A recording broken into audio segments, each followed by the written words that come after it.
भाषा भाषा वह साधन है जिसके द्वारा मनुष्य अपने विचारों को बोलकर या लिखकर प्रकट करता है और दूसरे लोग उसे सुनकर या पढ़कर समझते हैं। पहले चित्र में अध्यापिका बोलकर पढ़ा रही है और बच्चे सुनकर समझ रहे हैं। दूसरे चित्र में अध्यापिका ब्लैक बोर्ड पर लिखकर बच्चों को समझा रही है और बच्चे उसे पढ़कर समझ रहे हैं। बोलना, सुनना, लिखना और पढ़ना ये सभी कार्य भाषा की सहायता से होते हैं। दूसरा है भाषा के रूप।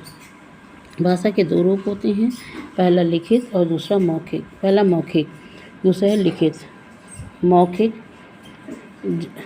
जब हम बोलकर अपनी बात दूसरों को बताते हैं और दूसरों की बात सुनकर समझते हैं तो इसे भाषा का मौखिक रूप कहते हैं। जब हम लिखकर या पत्र द्वारा किसी को लिखित रूप में अपनी बात दूसरों तक पहुंचाते हैं और दूसरे उसे पढ़कर समझ पाते हैं तो इसे भाषा का लिखित रूप कहते हैं।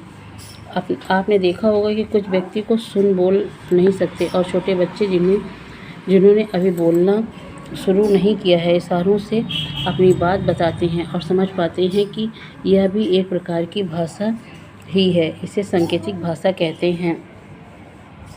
पशु पक्षी भी कोई ना कोई आवाज़ निकालते हैं जिन्हें हम उनकी बोलियों के नाम से जानते हैं, परंतु ये सभी भाषा का प्रयोग नहीं करते। हम भारतवासी हैं, भारत का एक राष्ट्र है। पूरे राष्ट्र या देश में बोली जाने वाली भाषा राष्ट्रभाषा कहलाती है। हमारे भारत देश की राष्ट्रभाषा हिंदी है। हर वर्ष 14 सितंबर को हिंदी दिवस मनाया जाता है। अन्य भाषाएं। विश्व में विभिन्न देशों में बहुत सी भाषाएं बोली जाती हैं और लिखी जाती हैं, जैसे अंग्रेजी, फ्रांसीसी, जर्मन, मैंडरिन आदि। भारत में विभिन्न राज्यों में हिंदी भाषा के साथ साथ अपने राज्य की भाषा का भी प्रयोग होता है, जैसे पंजाब में पंजाबी, हरियाणा में हरियाणवी, उत्तराखंड में गढ़वाली या कुमायूनी, पश्चिम बंगाल में बंगला, केरल में मलयालम, कर्नाटक में कन्नड़ और तमिलनाडु में तमिल आदि। लिपि। विभिन्न भाषाओं के लिखने का ढंग भी अलग अलग होता है। किसी भाषा के लिखने के ढंग को लिपि कहते हैं। हिंदी की लिपि देवनागरी है। इसी प्रकार अंग्रेजी रोमन लिपि में, उर्दू फारसी लिपि में और पंजाबी गुरमुखी में लिखी जाती है। लिपियों के रूप अलग अलग होते हैं।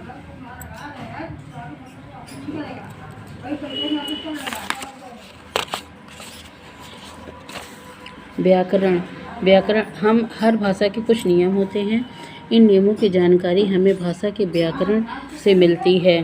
भाषा को शुद्ध रूप में लिखना, बोलना और पढ़ना सिखाने वाले शास्त्र व्याकरण कहलाता है। जैसे रीना नाच रही है, मेरे को पढ़ना है, बच्चे खेल रहे हैं।